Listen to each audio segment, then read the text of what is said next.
الحمد لله القائل نحمده ونستعينه ونستهديه ونستغفره ونعوذ بالله من شرور أنفسنا ومن سيئات أعمالنا من يهده الله فلا مضل له ومن يضلل فلا هادي له أشهد أن لا إله إلا الله وحده لا شريك له وأشهد أن محمدا عبده ورسوله وصلوات الله وسلامه على سيدنا محمد بن عبد الله وعلى آله وأصحابه أجمعين. أما بعد، أيها المؤمنون اتقوا الله، أوصيكم وإياي بتقوى الله فقد فاز المتقون. Muslimin dan muslimat, mudah-mudahan dirahmati Allah Subhanahu wa ta'ala. Kita sambung bacaan kitab kita menggunakan kitab Muhimmah fi Ilmil Hadis.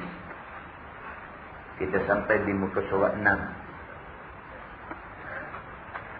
Sampai di muka surat 6 pada bahagian tengah kitab. Kata dia, dan tiada harus dipalu atas mukanya atau berdarah atau pecah-pecah. Pada bulan lepas kita bercakap tentang tanggungjawab suami ke atas isteri. Apabila isteri itu nusyuz, apabila isteri itu derhaka kepada suami, maka menjadi tanggungjawab suami mula sekali nasihat dia. Setelah dinasihat isteri itu, kalau sekiranya dia tidak mau berubah, kita pindah ke tindakan yang kedua, kita tinggal dia di tempat tidur. Kalau setelah kita tinggal dia di tempat tidur, dia tetap tidak berubah, kita pindah ke tindakan yang ketiga, kita diizinkan oleh syarak untuk pukul dia. Pukul litta'dib, dia kata untuk beri adab pada dia. Pada malam ini dia nak menghuraikan tentang pukul itu. Kata dia, dan tiada harus dipalu di atas mukanya. Maknanya marah dekat bini, marah dekat isteri, macam mana pun jangan tampak muka. Kalau kita nak sedarkan dia, kita nak takdib dia, kita nak beri adab pada dia, berilah, tapi bukan di muka. Muka adalah kawasan larangan yang tidak dibenarkan oleh syarak sama sekali.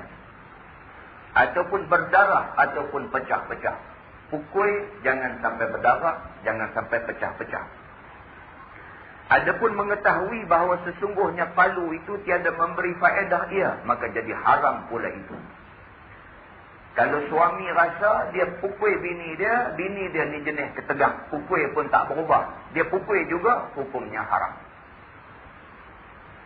Suami dibenarkan pukul isteri dengan syarat dia yakin dia pukul, bini dia berubah.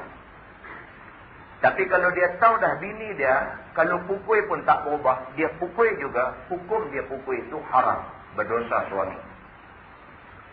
Kerana bahawa sesungguhnya menyeksa akan orang itu tiada faedah. Kalau kita tahu kita pukul dia tak berubah, kita pukul juga, makna saja nak seksa dia. Seksa ditegak oleh Allah Subhanahu wa ta'ala. Dan tiada harus pula palu akan perempuan yang merdeka itu sampai 40. Dan akan lainnya itu 20. Dia kata tak ada beza di antara perempuan yang merdeka ataupun perempuan yang hamba. Tak boleh yang merdeka 40, yang hamba kita bagi 20 dan sebagainya, tak boleh. Bahkan pukul isteri yang derhaka ini tidak syarat 20, tidak syarat 40. Mungkin sekali pukul, sekadar untuk tunjuk kata kita tak suka dengan perbuatan dia. Maka inilah seksa yang berbuat atas perempuan yang derhaka akan suaminya di dalam dunia ini. Dia kata atas dunia ni Allah benarkan kita bertindak sampai dekat tu kepada isteri yang derhaka. Adapun seksanya pada hari akhirat, jikalau derhakanya perempuan itu sebab minta talak dengan tiada suatu kesakitan yang tiada haruskan oleh syarak, nescaya haramlah atas perempuan itu mencium bau syurga Allah. Bagi kes isteri yang mulut dia selalu minta cerai dengan suami dia. Suami marah sikit, payah-payah abang cerai abang saya. Suami tegur sikit, kalau semua tak kena, abang buang saya. Sikit tegur, susah-susah abang hantar saya balik rumah bapak saya lah. Kalau jenis isteri yang mulut dia mudah minta cerai pada suami, maka itu isteri yang diharamkan oleh Allah daripada mencium syurga Allah Subhanahu wa ta'ala. Dan jikalau derhakanya itu sebab menyakiti suaminya dengan perkataannya, nescaya digunting lidahnya di dalam api neraka serta dituang air panas di dalam lehernya. Kalau jenis isteri yang memang jenisnya suka bagi sakit hati suami, saja dia buat bagi suami sakit hati. Dia kata, dia buat kelaku, dia buat macam-macam. Tujuan dia satu aja, nak bagi suami dia sakit hati. Di hari akhirat itu, lidah yang selalu menyakitkan hati suami itu akan digunting dengan gunting yang dibuat daripada api neraka Allah. Allah akan perintah malaikat ambil ayak didih dalam neraka, juwih di atas tekuk dia. Dan jikalau derhakanya sebab keluar daripada rumah, maka dipandang oleh lelaki yang lain akan rambutnya, nescaya digunting rambut kepalanya di dalam api neraka Allah. Jenis dia keluar rumah tak pakai tudung, tak pakai telumbung, di hari akhirat esok Allah perintah kepada malaikat gunting rambut kepala dia dengan gunting daripada api neraka Allah. Satu benda yang kita nak kena faham, gunting neraka dia tak sama dengan gunting kedai gunting rambut. Takut saat ni ada orang perempuan dia dengar-dengar, Allah dia kata denda gunting rambut. Dan gunting rambut dengan gunting neraka, ini azab. Gunting rambut dengan gunting dunia itu bukan azab. Lalu yang dimaksudkan di dalam kitab yang kita baca ni, sabit dengan hadis, orang yang keluar rumah membuka aurat, Allah akan suruh malaikat gunting rambut dia di hari akhirat esok dengan menggunakan gunting yang dibuat daripada api neraka Allah Subhanahu wa ta'ala. Demikianlah berbagai-bagai seksanya kerana berbagai-bagai derhakanya. Banyak seksa di neraka ni, Nabi kata tidak ada seksa yang seumpama seksa Allah di neraka itu di atas dunia. Tak ada. Tak usah bayanglah dalam kepala kita seksa teruk macam mana pun, tak teruk di sisi Allah. Hak di neraka itu teruk lagi. Sehingga kan tak terbayang dalam fikiran kita teruknya seksa neraka itu. Yang kata seksa neraka ini kita tak tertanggung azab dia. Yang kata seksa neraka ini kalau kita gagah, nescaya lemah kita di dalam menghadapi seksa itu. Kata dia seperti yang dicitrakan oleh Sayyidina Ali radhiyallahu anhu, adalah pada suatu hari masuk aku ke dalam rumah Nabi sallallahu alaihi wasallam. Dan ada serta aku isteriku Siti Fatimah radhiyallahu anha. Maka tak kala mengetuk pintu, maka sabda Nabi sallallahu alaihi wasallam, siapa yang di pintu itu? Maka sahut Siti Fatimah, kami dengan suami kami Ali. Satu hari Fatimah anak Nabi pergi rumah Nabi. Dia pergi dengan suami dia Sayyidina Ali. Bila sampai di rumah Nabi, Fatimah ketuk pintu, beri salam. Nabi jawab salam. Nabi tanya siapa tu? Dia kata ini Fatimah. Dan sama dengan saya ni suami saya Ali. Dia kata, hamba datang hendak mengajak akan dikau ya Rasulullah. Maka tak kala membuka pintu bagi kami, maka tiba-tiba kami dapat akan Nabi hal keadaannya menangis akan sebagaimana tangis yang sangat. Bila Nabi mai buka pintu, buka-buka tu Fatimah kata, aku tengok Nabi teriak sungguh-sungguh masa tu. Dia pergi rumah Nabi, dia tak tahulah Nabi tengah duk buat apa. Tapi bila sampai ketuk pintu bagi salam, bila buka-buka pintu, dia kata, aku dapati Nabi, aku dapati bapa aku Rasulullah pada ketika tu tengah menangis. Menangis sangat dia. Maka kata aku baginya, penebusmu aku, engkaulah bapakku dan ibuku ya Rasulullah. Fatimah kata, ya Rasulullah, aku tebus diri aku dengan ibu bapa aku. Engkaulah ibu bapa aku, ya Rasulullah. Apalah yang menangiskan akan dia? Maka sabdanya, bahawa sesungguhnya telah aku lihat pada malam Mi'raj beberapa perempuan daripada umatku di dalam seksa yang amat sangat.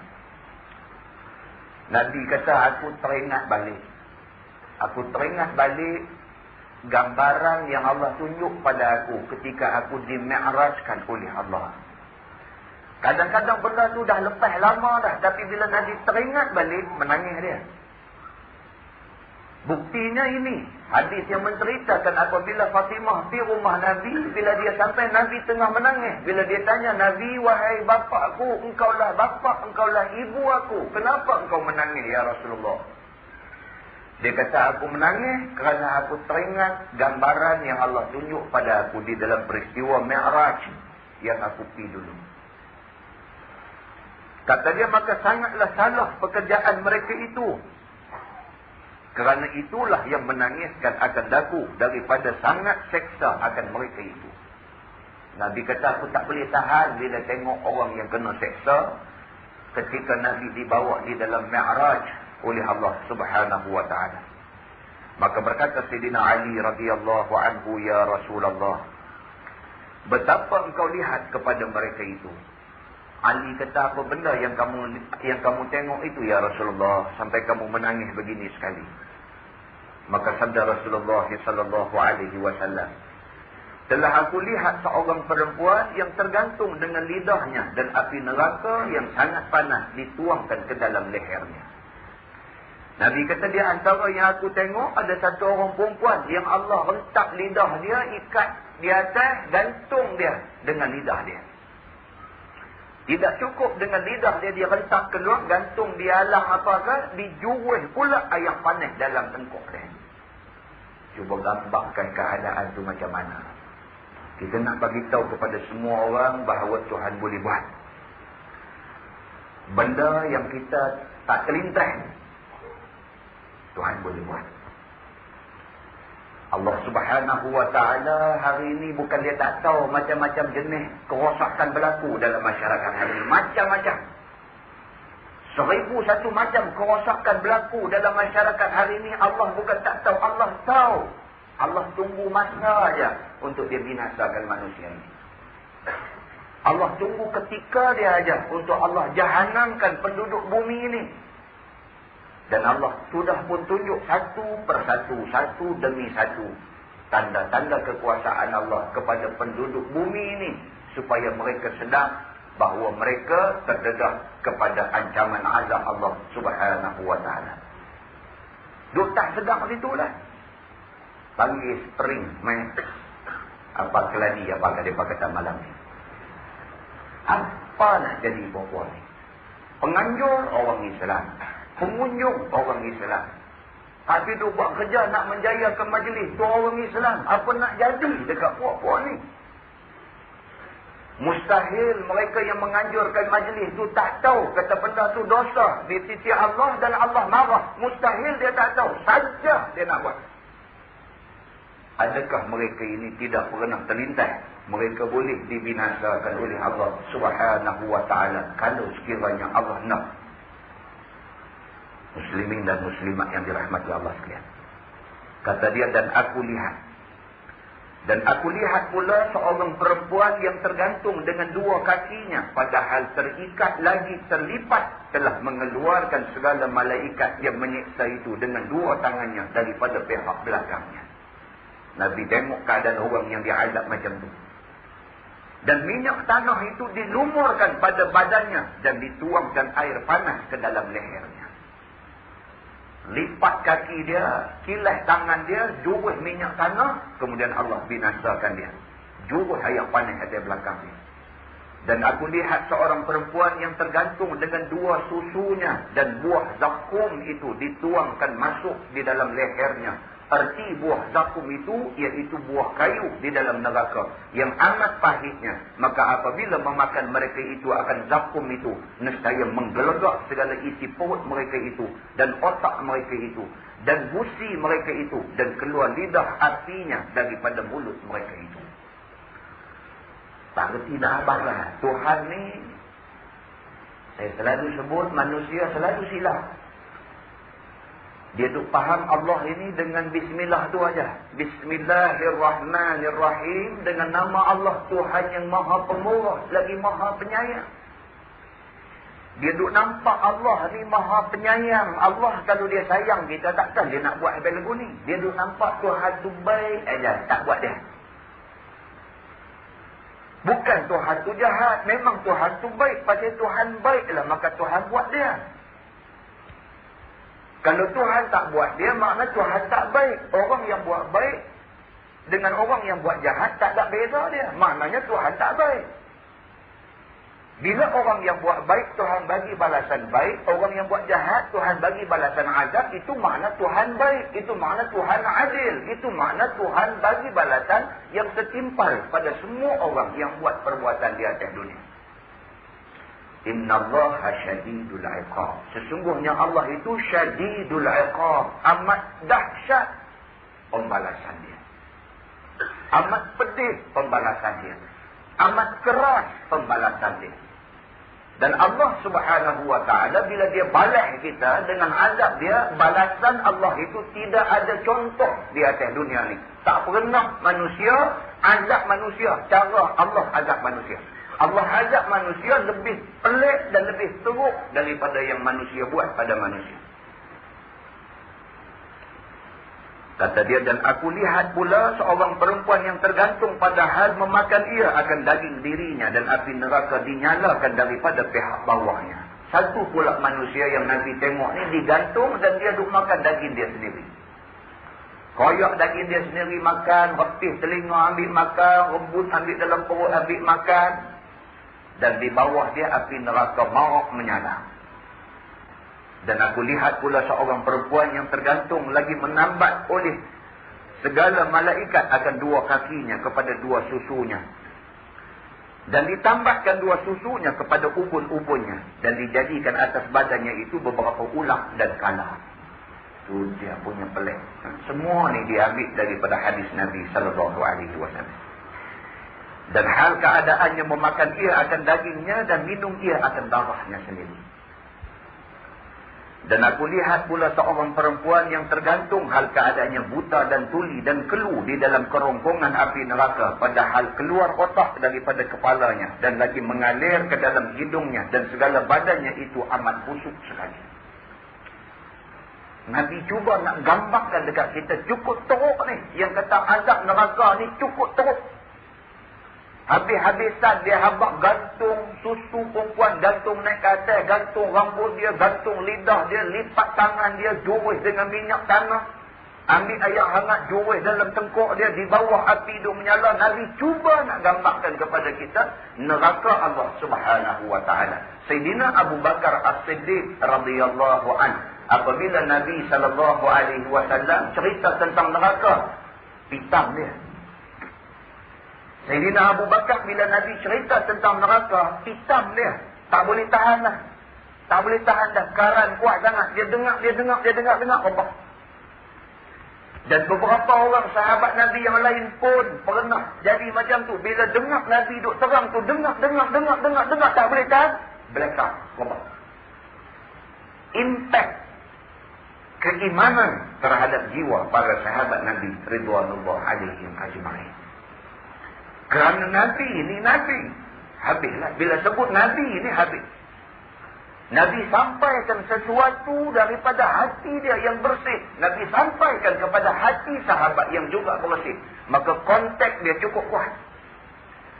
Nabi cerita tu bukan Nabi berlakon. Bukan Nabi buat-buat takut. Sememangnya Nabi lah makhluk yang paling takut kepada Allah Subhanahu wa ta'ala.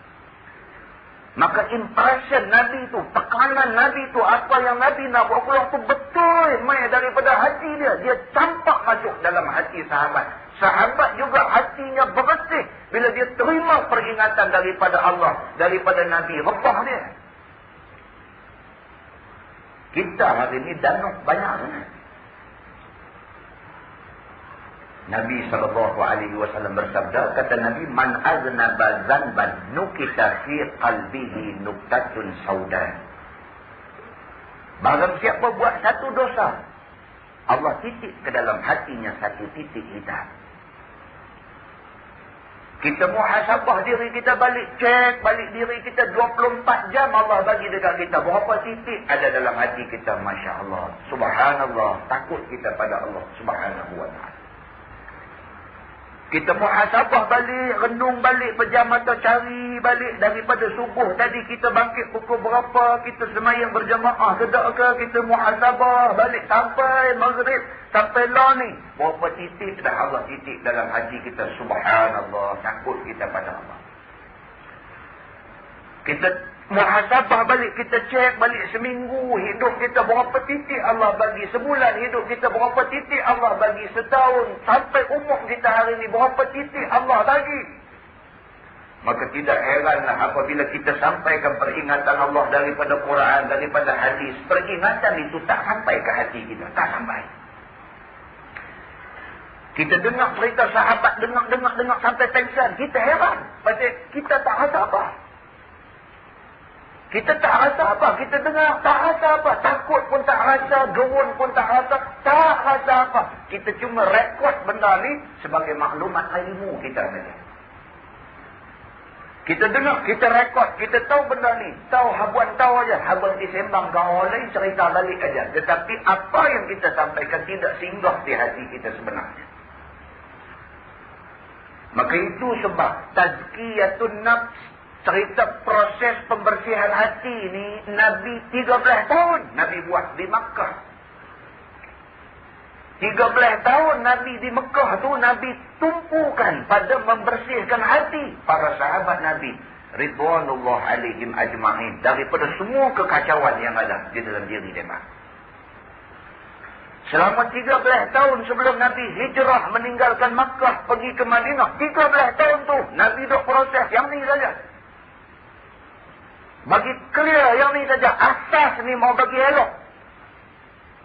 Bila soal akidah elok. Bila soal keyakinan pada Allah elok. Bila soal akhlaknya elok. Bila semua ni elok. InsyaAllah. Apa yang manusia buat akan jadi elok. Kalau asas ni tak elok. Hatinya hitam. Fikirannya kotor. Kalau hak ni semua duk kuat lagi. Tak usah bagi apalah. Dia semangat sah aja. Lepas tu berderai dia. 13 tahun Nabi SAW proses membersihkan hati manusia. A'udzubillahi minasyaitonirrajim. Fa'alhamaha fujuraha wa taqwaha. Qad aflaha man zakkaha wa qad khaba man dassaha. Shadaqallahul azim.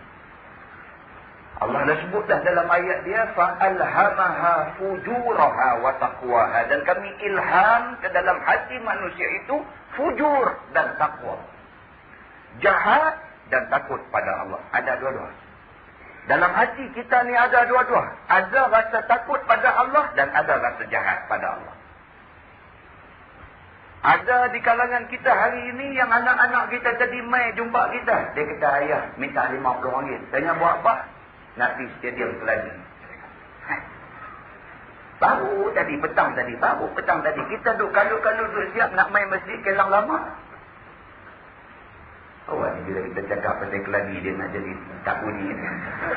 Dan kawan kita unggah oya pun. Nah, baru petang tadi aja anak kita main, dia kata, ayah minta RM50. Tanya nak buat apa? Nak pergi Keladi. Dia kata malam ni. Dia memanglah tak mau pergi sebab dia memang tak sesuai dah pergi tempat macam tu. Kalau sesuai boleh pergi sekali. Dia kata, tapi peringkat umur dia tak sesuai dah pergi tempat tu. Tapi tak anak nak pergi, bagi RM50. Balik awal sikit. Dia kata. Maknanya dia masih lagi tewas dengan fujur yang ada dalam hati dia. Fujur. Mengaji rata dah. Orang duk peringat dia selalu sangat dah. Tapi tak boleh nak clear juga dia ni. Dia masih lagi duk fikir nak lepas dia aja. Anak pinak dia tak lepas. Tapi kalau dia jaga dah, dia kata dia kata ayah tak bagi pergi tempat tu. Malam ni hang ikut ayah main masjid ni. Dia penjara anak dia, suruh naik kereta, dia bawa main malam ni. Tak lagi nak balik, cari-cari anak dia, tak dah. Anak dia lari pergi sana. Yang tu tak apa. Maknanya dia dah usaha. Dia dah buat yang terbaik untuk anak dia, tapi bangsa jenis anak dah liap dah, baru dia nak lentok ni, tak mau nak jadi. Anak tu tuang. Lepas-lepas maghrib tadi, tengok-tengok babai dah, tuang pergi dah. Sana tarik lagi kuat. Sana punya karan lagi kuat. Sana spring. Dia bidah lagi berat. Dalam kes yang macam tu, pak dia dah usaha. Tapi anak dia jenis degil, tidak mau tunduk pada Allah. Samalah dengan kes Nabi Allah Nuh alaihi salam. Dia usaha untuk menarik anak dan isteri dia kepada agama Allah. Tapi anak dan isteri dia dah buat keputusan untuk rosak bersama dengan musuh-musuh Allah. Muslimin dan muslimat yang dirahmati Allah sekalian. Keladi ni pun mereka ambil malam kita mengajar. Jamak dia nak test tengok tu. Puak-puak main mengaji ni ada nak lari. Tak lari insyaAllah. Tak lari dah. Kita tak lari. Kita sama dengan Allah subhanahu wa ta'ala. Bila-bila masa insyaAllah. Kata dia, dan aku lihat pula seorang perempuan yang tergantung hal keadaannya, dipotong segala daging badannya daripada hadapannya sehingga ke belakangnya, daripada segala anggotanya dengan gunting api neraka. Ada juga seksa macam itu. Dan aku lihat pula seorang perempuan yang tergantung hal keadaannya, hitam segala mukanya dan dua susunya, dan api memakan isi perutnya. Ada yang kena gantung, hitam rentung, api hidup mamak isi perut dia. Dan aku lihat pula seorang perempuan yang bergantung, kepalanya seperti kepala babi dan tubuhnya seperti tubuh kaldai, dan di atasnya itu beribu-ribu warna daripada azab Allah subhanahu wa ta'ala. Ada juga yang Allah ubah kepala dia jadi kepala babi. 2-3 hari ini saya duduk habaq kata masjid. Gambar keluar dalam majalah ni, Weekly World News. Weekly World News. Tajuk dia kata bizarre virus turns human into pigs. Satu jenis kuman yang cepat merebak ditemui di Colombia dan juga di Brazil. Kuman ini bila dia berjangkit kepada seseorang itu, dalam beberapa hari sahaja orang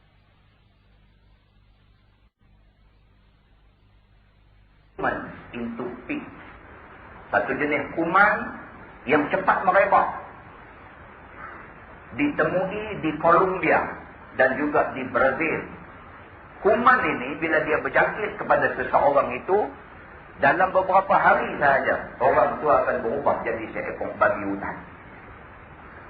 Setakat ni sudah 237 orang yang jadi babi. 237 orang sudah jadi babi, dan 178 sedang menunjuk tanda-tanda nak jadi babi. Bila dia kena kuman ni, bizarre virus ini, dia akan, kuman itu akan menunjuk kesan-kesan dia. Mula sekali dia kata, kulit dia makin tebal. Kemudian hidung dan telinga dia makin panjang. Kemudian tumbuh bulu di seluruh badan dia. Dia kata, within a few days, from an ordinary man and woman. Dia kata, dalam tempoh beberapa hari saja, daripada satu orang laki-laki dan perempuan yang biasa, dia akan turn into monster ataupun turn into pigs. Dia akan jadi babi. Dia bubuh gambar pula di sini. Dia jadi macam ni. Dia jadi macam tu, macam babi hutan. Ini keluar dalam Weekly World News. Weekly World News. Kita cuma baca di dalam tafsir Suratul Baqarah, cerita umat Nabi Musa, Bani Israel. Wa kunu qiradatan khasi'in. Dan jadilah mereka itu kera-kera yang hina. Di dalam tafsir Ibnu Katsir dia kata wa kunu qiradatan wal khanadir. Jadi mereka itu kera-kera dan babi-babi. Bila kita baca Quran, bila kita baca tafsir Quran, ada di kalangan kita yang bukan tak percaya, tapi tak berapa percaya. Ada di kalangan kita bila baca ayat tu, kata umat Nabi Musa dulu, Bani Israel dulu, Allah ubah. Bukan ubah perangai, ubah badan dia jadi kera dan jadi babi. Kita tak berapa percaya. Tahun 1995 Allah tunjuk, Allah memang berkuasa menjadikan semua benda ni. Nothing is impossible pada Allah. Tidak ada yang mustahil pada Allah Subhanahu wa ta'ala. Sikit hari lagi dia akan keluar dalam berita dunia mungkin. Ini majalah Weekly World News, keluaran terbaru bulan ni punya. Muslimin dan muslimat yang dirahmati Allah sekalian. Jaga-jaga. Sekarang ini kita sudah masuk satu zon Allah Subhanahu wa ta'ala tunjuk Allah itu maha berkuasa. Kalau dulu mungkin Allah Subhanahu wa ta'ala tak tunjuk tunai-tunai benda ni, tapi lah ni nampak satu macam aja, nampak macam Tuhan nak tunjuk aja. Dia hantar mai AIDS. Sampai hari ini orang tak boleh nak berubat AIDS. Dia hantar mai Ebola. Sampai hari ini orang tak boleh berubat Ebola. Kawan saya kata esok dia nanti mai Itakro pula. Sebelum mai Itakro, dia hantar mai bizarre virus dulu. Ubah orang bagi jadi babi. Allah Subhanahu wa ta'ala iza arada syai'an an yaqula lahu kun fayakun. Allah bila dia nak sesuatu, dia kata jadi, maka jadilah dia. Tak ada siapa boleh halang dia. Muslimin dan muslimat yang dirahmati Allah sekalian, kena insaf. Benda ni kena insaf. Kita mai mengaji, di samping cari ilmu, kita nak cari kesedaran ini. Kita nak sedar siapa kita di sisi Allah. Dah kita sedar kita ni siapa, kita ni hamba Allah. Hamba bermakna sami'na wa ata'na. Kami dengar, kami taat. Kami tak ada komen banyak-banyak. Itu sifat hamba. Hamba hanya taat pada Tuhan dia. Tuhan dia kata apa pun sami'na, kami dengar, wa ata'na, kami taat. Kami tidak ada hak nak komplain banyak-banyak apa yang Tuhan bagi tahu. Muslimin dan muslimat yang dirahmati Allah sekalian, kita takut. Kita takut dengan apa yang Allah tunjuk hari ini. Dalam hadis Nabi SAW sebut, dia kata bagi setiap penyakit itu dawa ada penawar dia. Dalam hadis Nabi kata setiap penyakit ada penawar dia. Hari ini teknologi perubatan kita hari ini tak sampai lagi ke tahap tu. Kita hari ini banyak penyakit tapi tak ada ubat. Tak ada ubat tu adakah kerana tak ada ubat? Dah, ada ubat. Pasal apa? Nabi kata setiap penyakit ada ubat. Bermakna Allah nak bagi tahu dekat kita, hampa pandai macam mana pun hampa tak boleh hambat ilmu. Tak boleh hambat. Dia hantar mai AIDS, merapak pakai cari ubat nak sembuhkan penyakit AIDS, tak jumpa. Dulu dia hantar mai penyakit siflis, penyakit kelamin. Kena penyakit siflis, cari rata, cari. Lah jumpa dah ubat siflis. Tak apalah, jumpa. Dia hantar mai AIDS. Tambah stay sikit lagi. AIDS lagi teruk daripada siflis. Cari. Tak jumpa ubat sampai hari ni. Tak jumpa, hantar mai Ebola pula. Cari. AIDS tak jumpa lagi, Ebola mai. Ebola tak jumpa lagi, bizarre virus pula mai. Bizarre virus ni, dalam artikel tadi dia kata duk kesan, duk cari apa punca pun tak jumpa lagi. Jangan nak cari ubat, nak cari punca pun tak jumpa lagi. Manusia ketika itu melutut di depan kekuasaan Allah Subhanahu wa ta'ala. Kena mengaji banyak. Kita ni kena mengaji banyak. Kena mengaji ayat Quran, kena mengaji hadis Nabi, kena mengaji ilmu Allah ni. Kena mengaji banyak-banyak. Bila banyak kita mengaji, kita nampak kita ni halus aja di sisi Allah Subhanahu wa ta'ala. Barulah kita tak bercakap bangga diri. Barulah kita tak bercakap sombong. Barulah kita tak jadi angkuh. Kerana kita sedar kita ni tak ada apa di sisi Allah. Kalau dah sedar kita tak ada apa, macam mana kita nak bangkit cabar Allah? Hang siapa? Muslimin dan muslimat yang dirahmati Allah sekalian. Kata dia, dan aku lihat pula seorang perempuan yang tergantung atas rupa anjing, dan api neraka itu masuk daripada bawah duburnya dan keluar ia daripada mulutnya, dan segala malaikat itu memukul mereka itu akan kepalanya. Memukul mereka itu akan kepalanya dan badannya dengan pemukul api neraka. Kata Sayyidina Ali, maka berdirilah Siti Fatimah radhiyallahu anha kepada Nabi SAW. Maka berkata Siti Fatimah, hai kekasihku dan cahaya mataku, khabarkan olehmu apa-apa dosa mereka itu hingga jatuh atas kalian mereka itu dengan beberapa bagai seksa. Fatimah dengar Nabi itu cerita azab yang nak kena begini, bagian. Bila Nabi berhenti aja, Fatimah bangkit. Dia kata, ya Rasulullah, wahai bapakku, wahai kekasihku, wahai buah hati aku. Dia kata, pasal apa mereka ni kena azab begitu teruk ya Rasulullah? Dia kata, teruk sangat ni. Bunyi azab teruk sangat ni. Pasal apa mereka kena azab begitu teruk? Maka sabda Nabi SAW, adapun perempuan yang tergantung dengan rambutnya itu, maka bahawa sesungguhnya ia tiada mau menutup rambutnya daripada laki-laki yang lain yang haram memandang dia. Nabi mula terang satu-satu.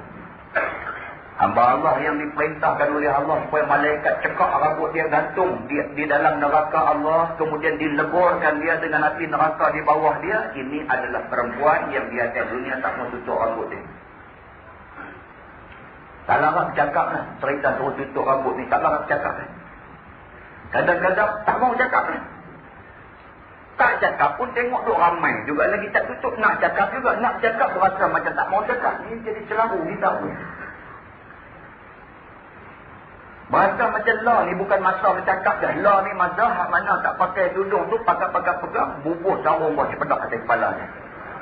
Mana nak marah kita. Marah pi ya. Baik kita marah dulu sebelum esok Allah marah dia. Ustaz marah ni tak jadi apa. Ustaz marah ni boleh sakit hati gitu aja. Tak ada apa. Ustaz tak ada azab untuk azab dia. Tetapi jaga. Kalau Allah marah, Allah ada azab dia. Baik kita bersedia untuk dimarah atas dunia sebelum kita dimarah oleh Allah di hari akhirat nanti. Muslimin dan muslimat yang dirahmati Allah sekalian. Dan ada pun perempuan yang tergantung dengan lidahnya dan air yang panas dituangkan di dalam lehernya itu, maka bahawa sesungguhnya ia menyakiti akan suaminya. Yang Tuhan rentak lidah simpul naik ke atas kepada juru air hangat ni, jenis isteri yang selalu guna lidah dia bagi sakit hati suami. Saja bagi sakit hati suami dia. Duk elok-elok dia kata silap, dia kata. Lagi dia kata awak silap apa? Silap nikah dengan itu ni. Ampun. Silap dia. Kita pun katakan dia, mujuk aku ambil. Kata kalau aku tak ambil, pelajar lah. Pelajar apa dia kata? Elok terima hang ngejar itu main engineer mana akan masuk dia kata. Amboi, kita rasa halui kita ni. Berasa halui kita ni. Kalau dia kata begitu, tak apa. Kalau dia kata begitu, katakan dia Alhamdulillah. Hang tambah pahala aku. Katakan dia. Tapi esok, dia terdedah kepada azab Allah Subhanahu Wa Taala. Jangan, isteri-isteri jangan cakap macam tu. Dan ada pun perempuan yang tergantung dua susunya itu, maka bahawa sesungguhnya dia memberikan air susu suaminya tiada dengan izinnya. Dia pernah menyusu anak orang dan sebagainya dengan susu badan dia tanpa minta izin daripada suami dia. Orang perempuan ni kita dah baca dah di awal-awal bab dulu. Bukan kata menyusu aja. Makanan dalam rumah pun tak boleh bagi dekat orang lain tanpa izin suami dia. Makanan dalam rumah tu tak boleh bagi dekat orang lain tanpa izin suami dia. Mana kalau duk cadang nak bagi ke orang, abang awal-awal kat suami dia. Dia kata, abang, dia kata saat ni nak bagi sikit, lauk ni dekat sekian-sekian orang. Suami dia kata tak apa, baru boleh bagi. Kalau dia bagi tanpa pengetahuan suami, berdosa dia. Dan ada pun perempuan yang tergantung dengan dua kakinya di dalam kerongkongan api neraka itu, maka bahawa sesungguhnya ia keluar daripada suaminya dengan tiada izin daripadanya. Ini cerita keluar rumah tak dapat izin suami. Pun juga serupalah besar dosa di sisi Allah. Dan ada pun perempuan yang tergantung dan memakan ia akan tubuhnya dan api neraka dinyalakan daripada pihak bawahnya. Maka bahawa sesungguhnya ia memperhiasi tubuhnya kerana orang yang lain. Yang ni kena salai di hari akhirat esok. Kena salai pasal masa dia hidup atas dunia, dia ni jenis suka duk make up. Nak tolong tunjuk kat orang.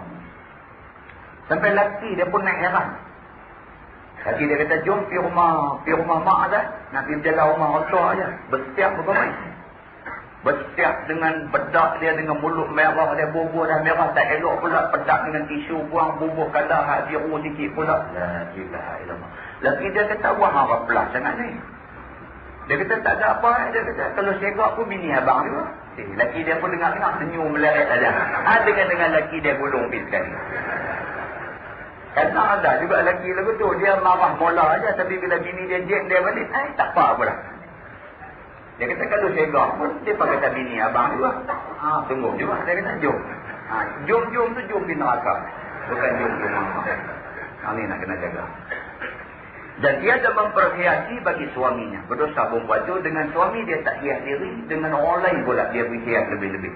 Dan ada pun perempuan yang tergantung dengan dua kakinya, yang tertambat kepada dua susunya, bertambat kepada ubun-ubun, dan telah dijadikan kepadanya beberapa ular dan kala yang memakan ia akan dagingnya dan meminum ia akan darahnya, bahawa sesungguhnya ia di dalam dunia tiada hendak bersuci badannya, dan tiada hendak mandi daripada junub dan haid dan daripada nifas, dan meringan-ringan akan sembahyangnya. Yang tu Tuhan tahu lagi tu. Sudahlah gantung kaki tangan dia apa semua, bubuh kala jengking, berulang pula atas badan dia, duk pagut dia. Yang ulang neraka ni, sabit dengan hadis Nabi, dia kata sekali dia pagut, bisa dia 70,000 tahun lama dia. Sekali pagut. Dia bagi sekali 70,000 tahun lama duk tanggung sakit, derita kerana bisa ulang neraka itu. Ini bukan sekali pagut, ulang tu tak terus atas badan dia, kalau jengking tu tak terus atas badan dia, pagut tak berhenti. Bayangkan adab dia. Pasal apa teruk sangat hamba Allah ni? Pasal dia buat ringan-ringan dengan soal ibadah dia.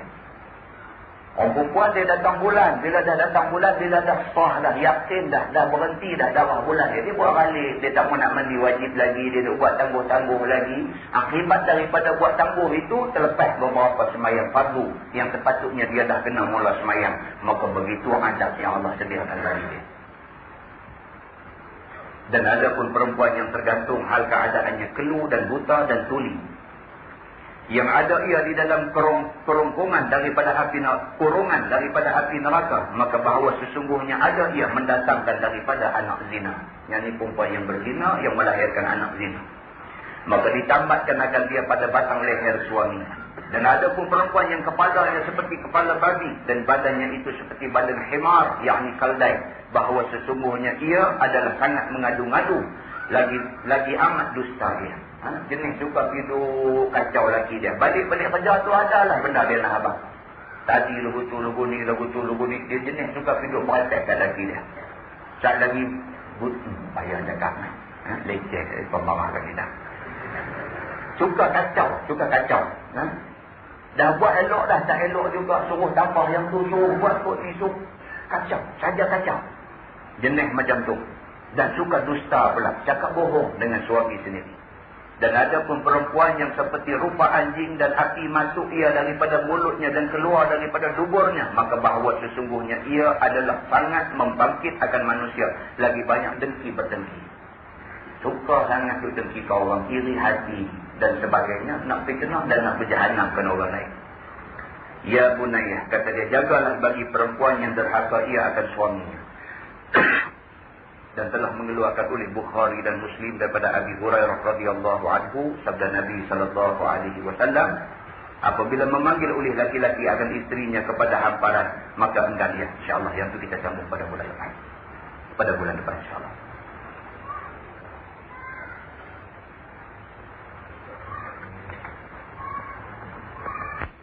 Soalan dia kata, apakah hukum seorang suami yang malas bekerja? Kadang-kadang kerja, kadang-kadang tak kerja. Isterinya seorang saja yang bekerja bertumpul lumus untuk menyala kehidupan dia. Apa hukum suami yang tak mau kerja dan serah kepada bini aja untuk kerja? Hukum dia, suami itu suami yang dayus. Kalau sekiranya dia tak kerja tanpa uzur yang syar'i. Kalau lelaki dia tak kerja kerana uzur, penyakit dan sebagainya, yang penyakit itu tidak membolehkan dia kerja, itu dimaafkan dia. Dan dalam kes yang macam tu, isteri kena banyak sabar lah. Isteri kena banyak sabar dengan musibah yang menimpa suami dia. Tapi bagi kes seorang suami yang sengaja tak mau kerja, malas, jenis pak belalang punya suami, Jenis pak belalang ni saja tak nak kerja, mengharap titik peluh isteri saja untuk sarah anak pinak dia, maka hukumnya suami itu dayus, la yadkhulul jannata dayus. Nabi kata tidak akan masuk surga laki-laki yang dayus. Wallahu a'lam. Anjing telah lalu di bawah ampaian kain dan terkena kain yang dijemur. Adakah perlu kain itu disamak? Jawab dia, kalau dia begini, dalam kes kita dengan najis mughal rawdah ni, kalau satu kering, satu basah, ataupun dua-dua basah, wajib disamak. Tapi kalau kita kering dan anjing tu juga bulu dia kering, kita sentuh, tidak wajib sama. Jadi dalam kes ni, kalau sekiranya kain yang duduk di ampaian tu basah, makna sah dah. Kita kena sama bahagian yang kena, yang bersentuh dengan badan anjing itu. Wallahu a'lam.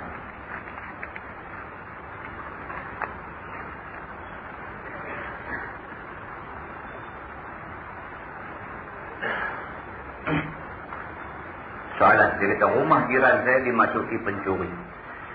Langkah yang pertama sekali, report polis. Dan yang kedua, jumpa bomoh.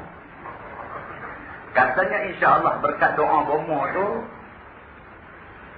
6 orang yang hilang mungkin dah barang-barang, bukan 6 orang. Insya-Allah berkat doa bomoh tu, barang-barang yang hilang akan dapat dikembalikan. Kita hanyalah berusaha katanya. Soalannya, adakah boleh menggunakan bomoh dengan cara ini? Saya tak berani nak kata. Sebab dalam hadis Nabi SAW sebut, bila dia kata, man ata kahinun fasaddaqahu, hadis tu. Barang siapa yang mendatangi seorang ahli tilik, nujum, bomoh dan sebagainya, fasaddaqahu, dan dia membenarkan apa yang dikata oleh bomoh itu, maka Allah tidak terima ibadah dia. Jadi kalau tanya saya, saya jumpa lah.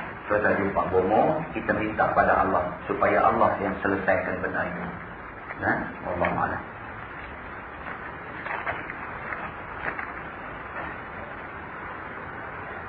Baru-baru ini pihak kilang kami ada buat kenduri.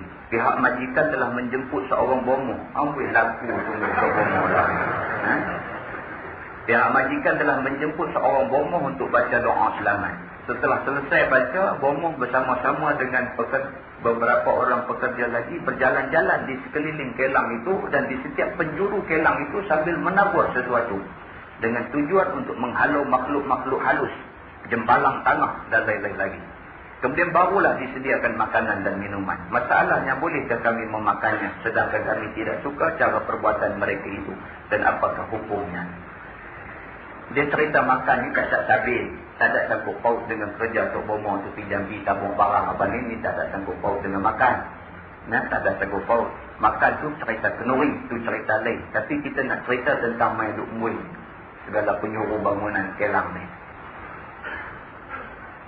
Nah, abang lagu mana tau? Tak ada buat lah lagu ni. Tak ada buat lah lagu ni.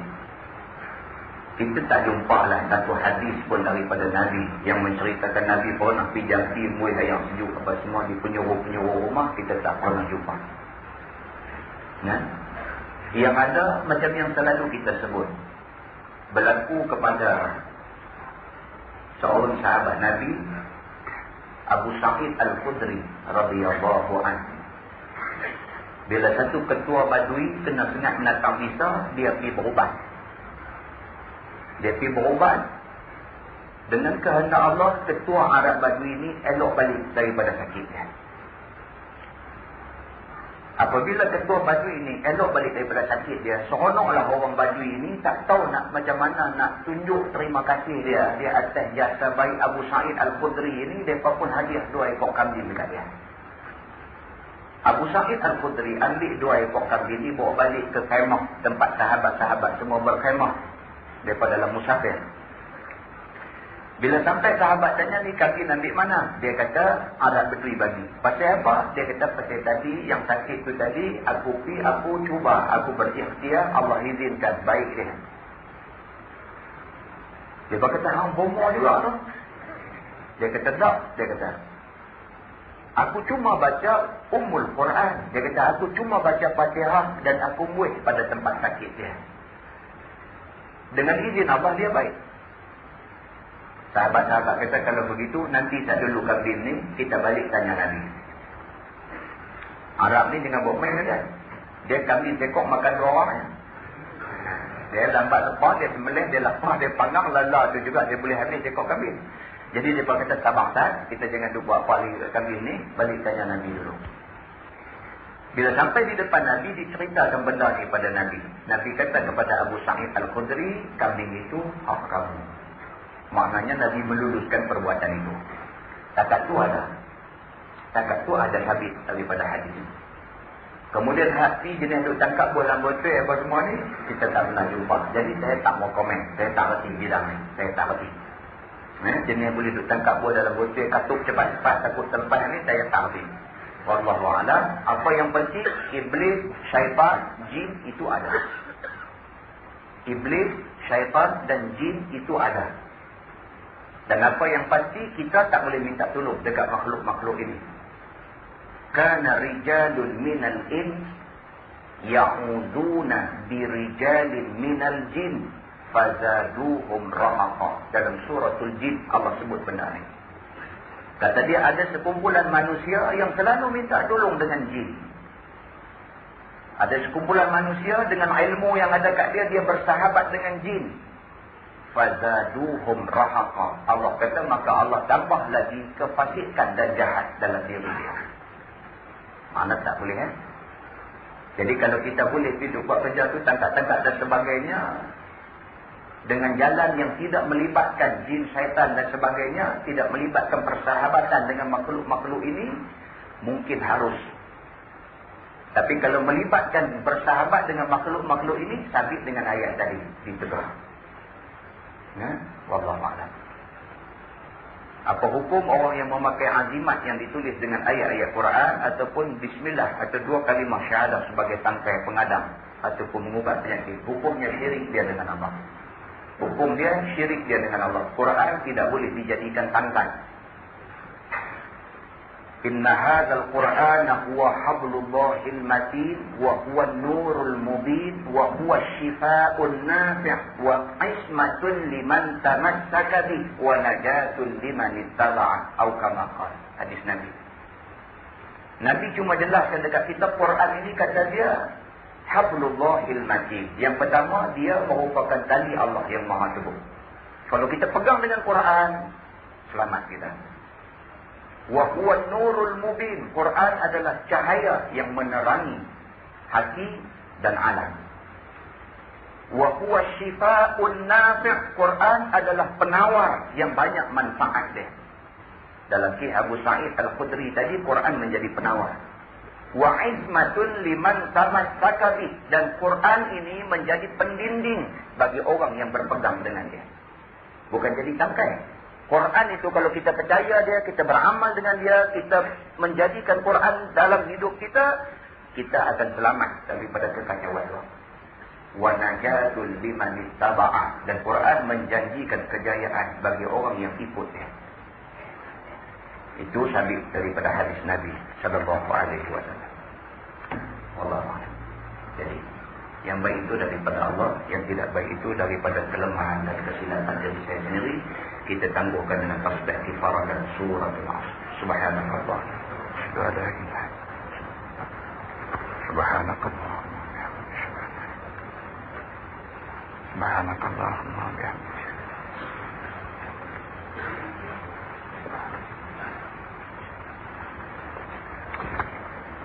Bismillahirrahmanirrahim. Wa ya'asr innal insana lafi khusr illa alladhina amanu.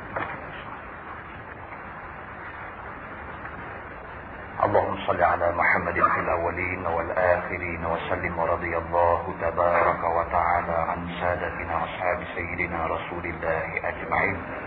بسم الله الرحمن الرحيم. رضينا بالله ربا وبالإسلام دينا وبمحمد نبيا ورسولا. اللهم افتح علينا فتوح العارفين وارزقنا فهم النبيين بجاه خاتم المرسلين.